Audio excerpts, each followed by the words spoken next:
할렐루야, 주님을 찬양합니다. 우리 주님의 은혜와 평강이 넘치기를 빕니다. 우리 지금 요한 1서를 하고 있습니다. 이 요한 1서를 보면 우리가 받은 구원이 얼마나 확실한가 하는 것을 이야기하고, 또 구원받은 신자가 어떤 삶을 사는가 하는 것을 알 수가 있습니다. 이제 우리가 구원을 받은 것은 어떤 객관적인 근거가 있지요.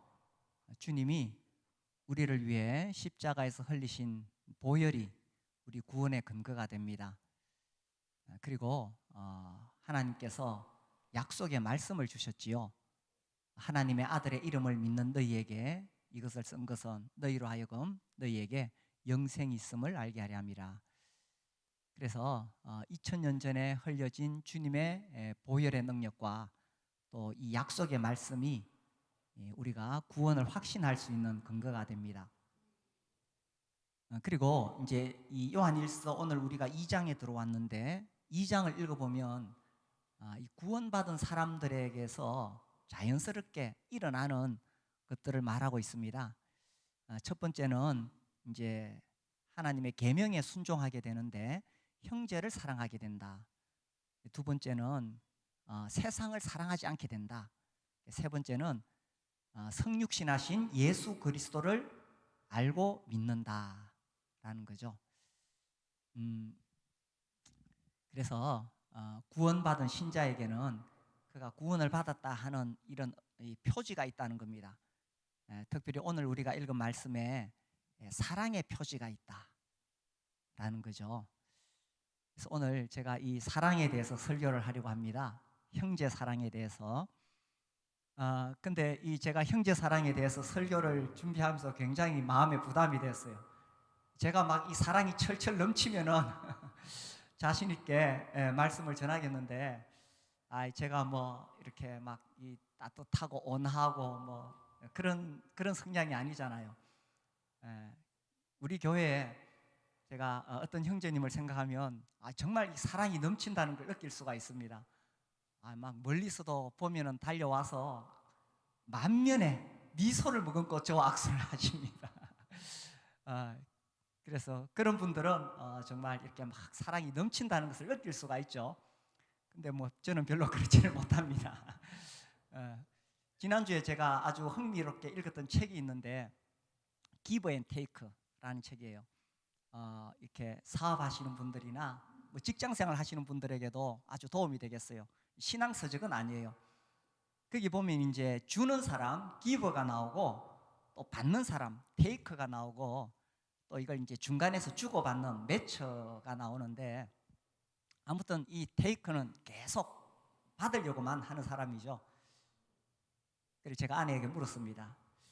여보, 나는 완전히 테이크는 아니지. 그러니까 그래, 당신은 테이크는 아니야. 그런데 뒤에 그런 데가 무서웠습니다. 더 이상 말씀드리지 않겠습니다. 그래서 이 사랑이 넘치는 사람, 우리 교회 그런 형제 자매님들이 많이 계세요. 날 주려고 하세요. 그죠? 늘 주려고, 만나기만 하면. 그래서 이제 오늘 이 형제 사랑에 대해서 우리가 좀 생각을 해보려고 합니다. 구원받은 신자에게 있어서 이 사랑의 표지가 있다는 겁니다. 형제 사랑의 표지. 이 요한 1서 여기 3장 14절을 보시면요, 우리 같이 읽어볼까요? 시작. 우리는 형제를 사랑함으로 사망에서 옮겨 생명으로 들어간 줄을 알거니와 사랑하지 아니하는 자는 사망에 머물러 있느니라. 자, 사랑하는 자는 사망에서 생명으로 옮겨갔다. 그 말은 이 사람 확실히 구원받은 사람이다, 그런 뜻이죠. 우리가 구원을 받는 것은 예수님을 믿음으로 구원을 받습니다. 그런데 믿는다는 것은 우리가 뭐 그 믿음을 다른 사람의 믿음을 눈으로 볼 수가 없잖아요. 주님이 아십니다. 정말 예수 그리스도를 믿는지 주님이 아시는데, 그런데 우리가 알 수 있는 게 있어요. 형제를 사랑하느냐, 이걸 보면 알 수 있다는 거예요. 그렇게 돼 있죠, 그죠? 14절. 우리는 형제를 사랑함으로 사망에서 옮겨 지옥으로, 아니 생명으로 들어간 줄을 알거니와. 그러니까 지옥에서 천국으로 옮겨갔다. 이걸 어떻게 알 수 있느냐? 형제 사랑하는 거 보고. 반면에 사랑하지 아니하는 자는 사망에 머물러 있느니라. 정말 구원을 받았느냐? 이렇게 볼 수 있다는 것입니다. 그래서 교리적으로 구원론에 대해서 막 이해하고 막 설명도 할 수 있어요. 그런데 진짜 형제 사랑이 나타나느냐, 이걸 볼 때 사망에서 생명으로 옮겨간 것을 알 수 있다는 것입니다. 오늘날 우리나라에 가난한 성도들이 많아요. 아시죠, 그죠? 혼자서 하나님 믿는데 교회는 안 나가. 그래서 가난한 성도라 그러죠. 정말 구원받은 사람은 그렇게 살 수가 없다는 것입니다. 사랑의 반대말이 뭡니까? 사랑의 반대말. 무관심이라고 그러죠, 그죠? 무관심. 사랑의 반대말은 무관심이라고 말합니다. 예수님을 믿고 구원을 받으면 이 안에 형제에 대한 관심이 생겨날 수밖에 없습니다. 그것이 이제 사랑으로 표현되는 거죠. 그래서 이게 구원받은 신자의 표제라는 겁니다. 그런데 우리가 사랑을 한다고 하는 것이, 우리 인간은 굉장히 이기적이잖아요. 누구나 다 사람은 자기중심적입니다. 뭐 남을 사랑한다고 하지만 사실은 그 안에 또 이기심이 있어요. 그럼에도 불구하고 왜 우리가 형제를 사랑할 수 있느냐? 요한일서 4장 11절에 보시면요, 4장 11절 같이 읽읍시다. 시작. 사랑하는 자들아, 하나님이 이같이 우리를 사랑하셨은즉 우리도 서로 사랑하는 것이 마땅하도다. 여기 보면 사랑의 원동력이 나옵니다. 우리가 사랑을, 형제 사랑을 할 수 있는 동력이 어디서 나오냐 하면 하나님의 사랑을 받았기 때문이죠. 하나님께서 우리를 구원하시려고 십자가에 자기 아들을 피 흘려 죽게 하실 만큼 우리를 사랑하셨다는 거예요. 그래서 이 사랑이 나에게 넘칠 때에 이 사랑이 흘러나가도록 되어 있다는 사실입니다. 그래서 교회에서는 자주 이 십자가 은혜를 자꾸 전해야 돼요. 제가 한동안 계속 이 십자가 보혈의 은혜, 하나님의 사랑 계속 강조했죠, 그죠? 이 십자가의 복음을 계속 들으면은 우리 마음이, 이 딱딱했던 우리 마음이 이게 깨지게 됩니다. 참 놀라운 거예요. 정말 이 돌같이 굳어 있는 딱딱한 이런 마음이 십자가 은혜를 계속 듣게 되면 이게 부드러워지고 내 중심에서 주님을 향할 뿐만 아니라 형제를 향하게 돼 있어요. 그래서 우리가 어떻게 형제를 사랑할 수 있느냐? 그게 나에게서 나오는 게 아니에요.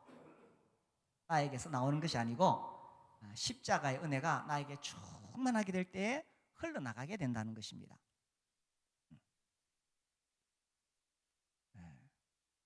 그래서 내가 구원받은 하나님의 자녀다. 이것이 어떻게 드러나느냐?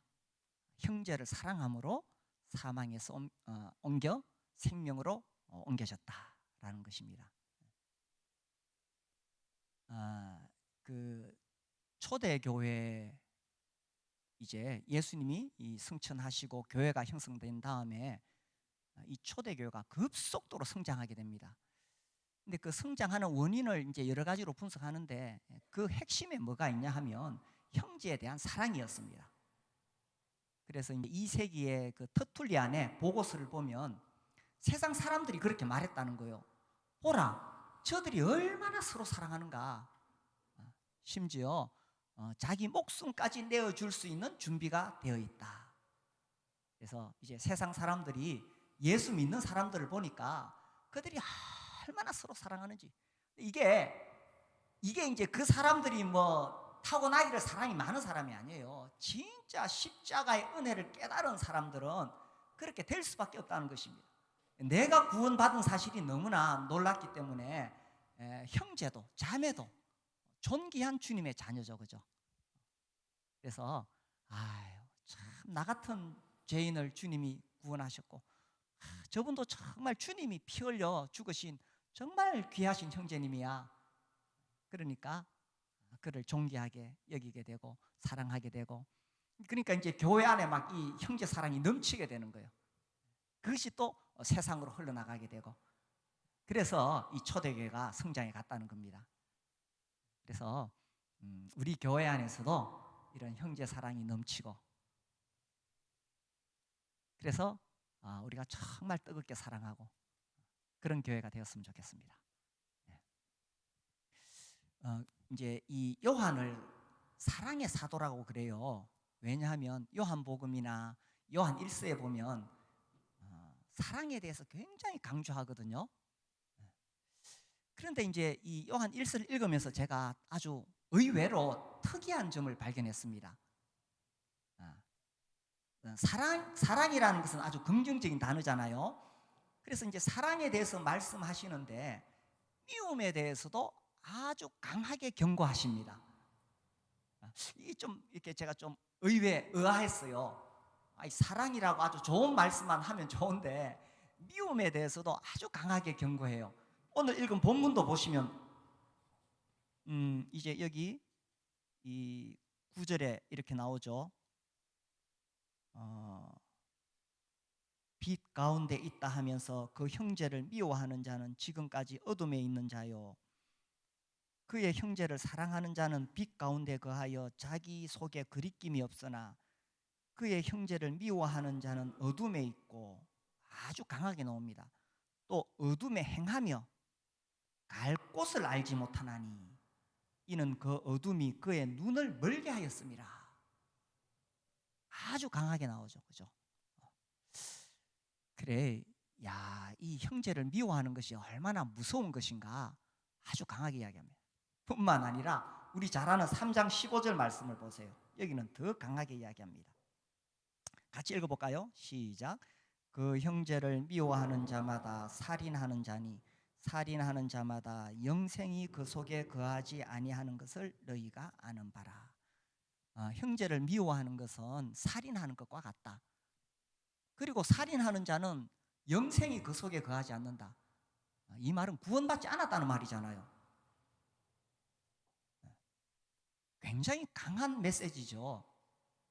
그래서 사도 요한이 우리에게 주시는 하나님 말씀은 형제를 미워하고 있다면 미워할 수 있어요. 부부 사이에도 서로 미울 때가 있잖아요, 그죠? 부부 싸움도 합니다. 그런데 계속 미워하고 그 미움 속에서 헤어나오지 못하고 있다면 어둠이 그의 눈을 멀게 했고 갈 바를 알지 못한다는 거예요. 그래요. 뭐 우리 교회에서도 뭐 형제하고 또 어떤 갈등이 있을 수도 있고 생각이 안 맞을 수 있어요. 감정적으로 좀 다툴 수도 있어요. 그렇죠. 교회라고 뭐 늘 사랑만 넘칩니까? 좀 마음이 안 맞을 수도 있어요, 그죠? 그런데 계속 형제를 미워하고 있다면 그런 표현이에요. 그러면 영생이 그 속에 거하지 않는다는 거예요. 이게 사도 요한의 이 어법인데 죄도 마찬가지거든요. 이제 구원받은 신자가 죄를 지을 수 있느냐? 죄를 지을 수 없다는 거예요. 뒤에 이제 우리가 살펴보겠습니다만은 그 말씀은 그러면 우리가 죄 하나도 안 짓고 완벽하게 산다 그런 뜻이 아니고, 구원받은 신자가 계속 반복되는 죄 속에서 살 수 있느냐? 그럴 수는 없다는 이야기입니다. 왜? 우리는 구원받았기 때문에, 우리 안에 하나님의 씨가 있기 때문에, 성령이 거하시기 때문에 똑같은 방법, 똑같은 어법이에요. 그래서 계속 형제를 미워하고 그 속에서 헤어나지 못하고 있다면 영생이 없다. 이게 3장 15절입니다. 이 형제 사랑에 대한 이야기를 하다가 왜 이렇게 미움에 대해서 강하게 경고하는지 모르겠어요. 아마 그 초대교회 당시에 미워하는 사람들이 많았는지, 이 배경이 이제 영지주의라 그랬잖아요. 그래서 아마 그 영지주의자들이 그런 일을 했는지 모르겠습니다. 아무튼 구원받은 사람에게서 매우 자연스럽게 일어나는 현상은 형제 사랑이라는 겁니다. 이게 형제를 사랑하는 게 사랑하라. 아이고, 이 사랑하라는 율법을 주셨구나. 사랑하라는 계명을 주셨으니까 내가 이 계명을 지켜야 돼. 사랑해야 돼. 이렇게 해서 사랑할 수 있는 게 아니잖아요. 사랑은 매우 자발적인 것이죠. 그죠? 자연스럽게 일어나야 되지. 이걸 뭐 율법이니까 이거 안 지키면 내가 벌 받으니까 사랑해야지. 이렇게 될 수 있는 게 아니거든요. 그럼 뭐냐? 역시 십자가로 가는 겁니다. 우리가 십자가 앞에 가서 하나님의 사랑, 보혈의 은혜, 거기에 깊이 잠기게 될 때 내 죄가 다 용서받았음을 확신하게 되고, 뿐만 아니라 나 같은 죄인도 용서받았는데 하면서 다른 형제를 향해서도 마음이 열리게 된다는 거죠. 그러니 계속 형제를 미워하는 그 속에 살 수는 없다는 이야기입니다. 미움에 대한 아주 고전적인 유머가 있는데 한번 더 해볼까요? 이 목사님이 설교 시간에 여러분들 형제를 미워하면 안 됩니다. 그런데 우리가 살다 보면 미운 사람이 있죠. 미운 사람이 하나도 없는 사람 손 들어보세요 하니까 저쪽에서 어떤 할아버지가 연세 드신 어르신이 손을 딱 드는 거예요. 자신 있게. 목사님이 깜짝 놀라서 아니 미운 사람이 하나도 없어요. 옛날에 많았는데 다 죽었어. 고전적인 유머입니다.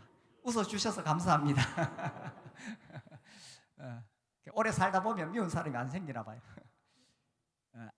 이 미운 사람이 있다는 것은 하나님과의 교제에 있어서 아주 치명적입니다.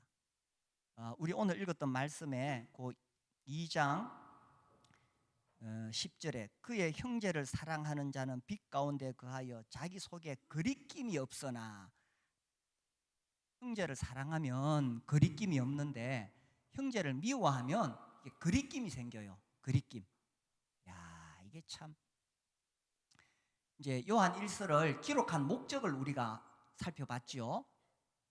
특별히 1장 3절과 4절에 보면 우리의 사귐은 하나님 아버지와 그 아들 예수 그리스도와 이 사귐인데, 이 사귐에서 우리가 기쁨이 충만하다. 1장 3절과 4절 요한 1서를 기록한 목적이다, 이렇게 살펴봤습니다. 그런데 이 거리낌이 있으면 하나님과, 빛 가운데 계신 하나님과 이 온전한 사귐이 될 수가 없겠지요. 거리낌이 있으니까. 형제를 사랑하면 이 거리낌이 없는데 누군가 미워하는 형제가 있으면 이 거리낌이 있으니까 빛 가운데서 하나님과 온전한 사귐이 안 된다는 것입니다.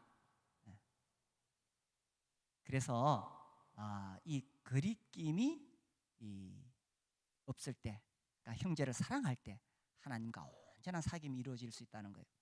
이게 죄가 그죠. 우리는 하나님과의 온전한 사귐 안에서 살아야 되는데 이 죄가 하나님과 우리 사이를 가로막는 거잖아요. 그럼 죄가 뭐냐? 그 3장 4절에 보시면 이거 생명의 삶 할 때 처음에 나옵니다. 3장 4절에 죄를 짓는 자마다 불법을 행하나니 죄는 불법이라. 이 불법이 뭐라 그랬습니까? 원어적으로 우리가 쭉 찾아봤죠. 무법이다. 그렇죠? 무법이란 말은 법이 없다는 뜻이 아니라 그랬죠. 자기가 법인 사람을 무법자라고 말합니다. 그래서 죄는 뭐냐? 하나님께서 모든 기준이 되시고 하나님이 진리이신데 자기가 하나님 자리에 앉아서 자기가 법인 사람, 이게 죄고 이게 무법이라는 거예요. 그래서 자기가 기준이 될 때 항상 문제가 생깁니다. 내가 옳은 기준인데 나하고 맞지 않으면 상대방이 틀린 것이고, 거기서 이제 갈등이 일어나고 불화가 생기는 거죠. 교회에서도 이게 계속 쌓이게 되면 문제가 생깁니다. 우리나라에 아주 유명한 목사님이신데, 그분이 은퇴하셨어요. 그분이 쓴 책에 보니까 자기가 3대째 목사 집안이에요. 자기가 어려서 뛰어놀던 곳이 예배당이고 살았던 곳이 사택이니까 늘 교회 안에서 살아왔던 거죠. 근데 어린 시절에 자기 눈에 비친 교회 어른들의 모습은 늘 싸우는 거였다는 거예요. 도대체 어떤 교회인지. 이 어린 눈에 비친 교회가 그렇게 싸우는 교회였다는 거예요. 예. 제일 무서운 분이 장로님이셨대요. 제가 그걸 보면서 여러 가지 많은 생각이 들었어요. 야, 이런 분위기에서 자라서도 또 훌륭한 목사님이 되셨구나. 아유, 이런 교회가 있음에도 불구하고 우리나라에 그래도 기독교가 많이 성장했구나. 뭐 여러 가지 생각이 들었습니다. 근데 참 안타까운 일이죠. 형제를 미워하는 것은 살인하는 것이고, 그럼 영생이 없다는 거예요. 그렇게 싸우는 교회에 정말 구원받은 신자가 있을까 하는 것입니다. 예. 제가 참 이 다른 교회에서 오신 분들의 이야기를 가끔씩 그런 이야기를 들어요. 막 자기 교회에서 싸우는 것을 봤다 그러는데 그러면 안 되죠. 정말 구원받은 신자들이 모인 교회라면 그곳에 주님의 사랑이 흘러야 되죠. 그죠? 그래서 우리가 다 부족한 사람들이죠. 다 허물이 있습니다. 근데 내 기준을 가지고 자꾸 판단하면 이제 상대방을 정죄하게 되고 비난하게 되고 용서하지 못하게 되고 내 안에 분노가 생겨요. 그 심리학자들이 그러잖아요. 내 안에 있는 분노, 용서하지 못하는 마음, 이것만 없어도 질병의 70%는 치유된다. 뭐 그런 말들을 하죠. 아무튼 이 교회 안에서 서로 용납하고 이해하고 그런 것들이 정말 필요합니다. 우리가 뭐 인간인지라 서로 만나다 보면 마음이 안 맞을 때도 있지만 또 부족해 보이지만 그것을 품어줄 수 있는 것이 교회잖아요. 그죠? 이게 이제 자기가 기준이 되니까 내가 옳다고 생각하니까 그걸 벗어나면 이거 가지고 이제 싸우는 거예요. 싸우는 것도 마음에는 또 교회를 사랑하니까 싸우는 거예요. 그죠? 더 잘해보자고. 그래서 나온 게 보혈파와 푸른 초장파 아닙니까? 교회 이 가운데 카페트를 깔자는데 그래도 예수님의 보혈을 생각하면서 붉은 카페트를 깝시다. 이게 보혈파요. 우리가 이 주님 앞에 나아갈 때 주님 푸른 초장으로 우리를 인도하시는데 이 푸른색으로 풀색으로 쫙 이 카페트를 깝시다. 이게 푸른 초장파 아닙니까?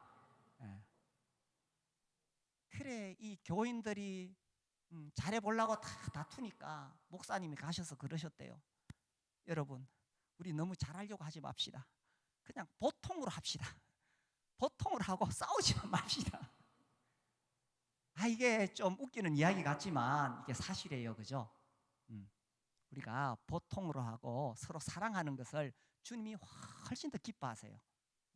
우리가 너무 잘하려고 막 잘못한 거 자꾸 지적하고 이러면은 그런 것은 아니에요. 교회는 우리 반주하는 자매님들이 가끔씩 그런 이야기를 해요.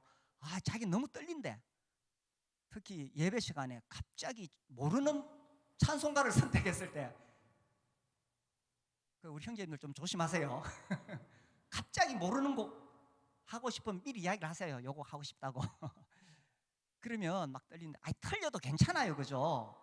반주하다가 틀릴 수도 있고 뭐 그렇지. 뿐만 아니라 우리가 교회에서 일하다가도 뭐 틀릴 수도 있고 실수할 수도 있고 그래도 서로 용납하고 이해하고 이게 교회잖아요. 이게 완벽한 걸 자꾸 추구하게 되면 저도 좀 완벽주의 성향이 강하거든요. 근데 조금 살아가면 살아갈수록 인생이 그런 것이 아니더라고요.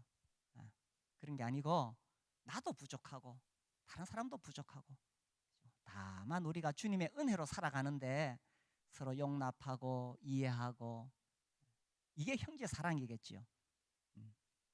이렇게 형제 사랑하라. 이것이 주님께서 정말 교회에 바라시는 것이라는 겁니다. 그래서 우리 교회가 정말 사랑하는 교회가 되었으면 좋겠습니다. 자, 이런 주님의 말씀 진리는 다 동의를 하시죠. 그런데 구체적으로 그럼 어떻게 사랑할 것이냐 하는 것입니다. 설교 말씀 들으면 다 좋아요. 그렇게 해야지. 그런데 그대로 실제로 이 사랑을 어떻게 구현할 수 있느냐, 그런 장이 필요하다는 것입니다. 실제로 내가 사랑을 실천할 수 있는 그런 장이 필요하다는 것입니다. 아니 물론 모든 교회 성도들, 우리 모든 형제 자매님들 다 사랑하죠. 말로는 다 사랑한다고 말할 수 있어요. 그런데 이건 매우 막연합니다. 우리가 구체적으로 형제 사랑을 실천할 수 있는, 실행할 수 있는 장이 필요합니다. 어디입니까? 목장이죠. 제가 이 가정교회를 접하면서 이거 정말 놀라운 진리다. 우리가 성경 말씀 많이 공부하고 배워서 아는데 이 그냥 막연할 때가 많아요. 배운 그대로 실제로 해봐야 되잖아요. 근데 해볼 수 있는 데가 어디냐? 이게 목장입니다. 이 사랑한다는 것은 시간과 물질을 드리는 거예요. 그렇죠? 말로만 뭐 부모님 사랑합니다. 그거 아니죠, 그죠? 시간과 물질을 드리는 거예요. 그런데 내가 이걸 어떻게 할 수 있느냐? 목장에서 그렇게 할 수 있다는 겁니다. 그죠? 목장에서 시간과 물질을 통해서 내가 이 형제 사랑을 실천할 수 있다는 겁니다. 그래서 이번 주에 한번 해봅시다. 물론 지금 잘하고 계시지만 제가 이제 중년이 되고 뭐 이렇게 쭉 살아가면서 이 중년이 되면 항상 뒤를 돌아보게 되잖아요. 저만 그런 게 아니더라고요. 다 뒤를 돌아보더라고요. 뒤를 돌아보면 참 후회스럽고 안타깝고 죄송하고 그런 것들이 너무 많아요. 근데 한편 그러면서도 인생이 뭘까? 정말 인생을 어떻게 살아야 될까? 또 그런 생각을 하죠. 그래서 이제 이 점점 더 느끼는 것은 인생이 어떤 인생이 성공한 인생이냐, 어떤 인생이 정말 행복한 인생이냐. 그게 결국 우리 생명의 삶 첫 시간에 나옵니다. 뭡니까? 뭐죠? 생명의 삶 첫 시간에 나오는 거? 관계죠, 그죠? 관계. 하나님과의 관계, 사람과의 관계. 이게 결국 인생의 성공, 인생의 행복을 말해주는 척도지요. 때로 뭐 우리가 보니까 정말 고급 승용차를 타고 가고 좋은 아파트에 살고 뭐 또 사회적으로 지위가 높은 사람, 그런 사람들 부러운데 부럽죠. 뭐 근데 사실 알고 보면 똑같아요. 그 사람 삶도 별반 다를 거 없어요. 우리가 솔로몬 이야기 잘 알잖아요. 그런데 진정한 행복은, 진정한 성공은 하나님과의 관계, 이웃과의 관계에 있다는 것입니다. 그래서 진짜 성공한 사람, 행복한 사람은 나를 사랑해 주는 사람들이 있는 사람, 내가 사랑하는 사람들이 있는 사람, 가족 말고 자식 말고 그런 거 말고 정말 내가 사랑하는 사람들이 있는 사람, 또 나를 사랑해 주는 사람이 있는 사람. 어떻게 동의가 되십니까? 그게 진짜 인생의 행복이고 성공이에요. 내가 어렵고 힘들어서 정말 괴롭고 아파서 고통스러울 때에 나와 함께 울어줄 수 있는 사람, 또 내가 잘 되는 거 시기하지 않고 정말 같이 기뻐해 줄 수 있는 사람, 그런 사람이 있으면 그 사람 인생 성공한 거라고 생각해요. 그 사람이 진짜 행복한 사람이에요. 근데 그런 사람들을 어디서 만날 수가 있느냐? 우리가 이제 교회에서 형제 사랑을 통해서 내가 그런 사람이 되어주고 또 그 사람도 나와 함께 그렇게 살아가는 거죠. 특별히 우리가 목장에서 그런 관계를 계속 맺어갈 수 있다는 것입니다. 하루아침에 그런 사람이 되지는 않아요. 그죠? 오랜 세월 추억을 쌓으면서 오랜 세월 함께 하면서 그러면서 그런 사람들이 되는 거예요. 그래서 제가 한 번씩 뭐 그러잖아요. 교회는 함께 늙어가는 사람이라고. 살다 보면 또 서로 간에 갈등도 오고 어려움도 오지만 그렇다고 해서 싫다고 떠나는 것이 아니라 그럼에도 불구하고 함께하는 사람들, 함께 늙어가는 사람들, 그 속에서 계속 관계가 맺어지게 되고 나이가 들면서 서로를 더 이해하게 되고 아유 나이 들어 보니까 이해되는 것들이 조금씩 더 늘어나게 되잖아요. 음, 그래서 그것이 행복이라는 거죠. 참 인생 산다는 게 얼마나 어렵고 힘이 듭니까? 정말 광야 사막길을 가는 것과 같은 그런 인생길인데 정말 내가 사랑하는 사람들이 있다. 또 나를 사랑해 주는 사람들이 있다. 이게 인생의 행복이 아니겠어요? 그리고 그렇게 살아갈 때 또 놀라운 열매가 있습니다. 제가 청년 시절에 아주 오래전에 어떤 책을 읽다가 거기 이런 말이 나와요. 이제 교회에서 모여가지고 이제 전도에 대해서 어떻게 하면 더 전도를 잘할 수 있을까 이렇게 막 이렇게 회의하고 토론하는 모여서 의논하는 그런 자리에 어떤 분이 딱 일어서서 이렇게 말했어요. 가장 좋은 전도법은 요한복음 13장이 나온다. 요한복음 13장 34절 35절에 나온다. 이렇게 말했어요. 뭔지 궁금하죠? 저도 그때 궁금해가지고 막 찾아봤습니다. 저도 궁금해서 찾아봤는데 한번 볼까요? 요한복음 13장 34절 35절 우리 같이 읽어봅시다. 시작. 새 계명을 너희에게 주노니 서로 사랑하라. 내가 너희를 사랑한 것 같이 너희도 서로 사랑하라. 너희가 서로 사랑하면 이로써 모든 사람이 너희가 내 제자인 줄 알리라. 모든 사람이 너희가 내 제자인 줄 알리라. 서로 사랑하라. 오늘날 세상이 교회를 걱정합니다. 하도 교회에서 분쟁이 많고 싸움이 많으니까. 그런데 세상 사람들도 진짜 예수 믿는 사람들을 보고 싶은 거예요. 그리고 진짜 사랑이 넘치는 그곳에 가고 싶은 거예요. 그래서 주님이 내가 너희를 사랑한 것 같이, 먼저는 이게 우리 안에 살아 있어야 됩니다. 정말 내가 구원받은 신자인가? 내가 정말 이 십자가의 사랑, 하나님의 이 놀라운 은혜로 충만한가? 이게 중요합니다. 그래서 그 사랑을 받은 사람이 사랑을 할 수 있거든요.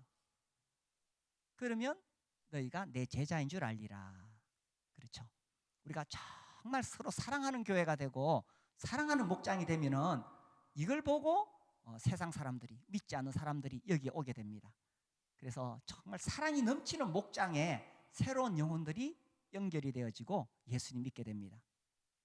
이 사랑이 넘치는 교회에 새로운 영혼들이 찾아오게 되고 예수님을 믿게 됩니다. 그래서 우리가 그런 교회, 그런 목장을 만들어 보자는 것입니다. 19세기 초에 이 형제운동, 브래들리 무브먼트가 막 급속도로 퍼져나갈 때 거기에도 똑같이 이야기해요. 그들이 그렇게 성장할 수 있는 힘이 뭐냐? 형제 사랑이었다. 형제 사랑이었다.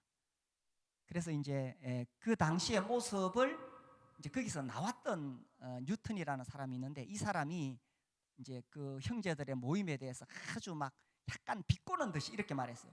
저 사랑의 구렁텅이다 이렇게 말했어요.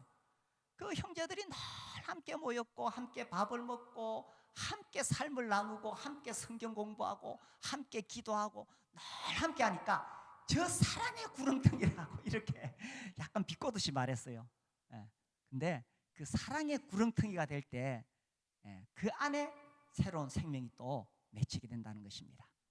그래서 우리가 정말 이런 교회, 이런 목장을 만들어 가자는 것입니다.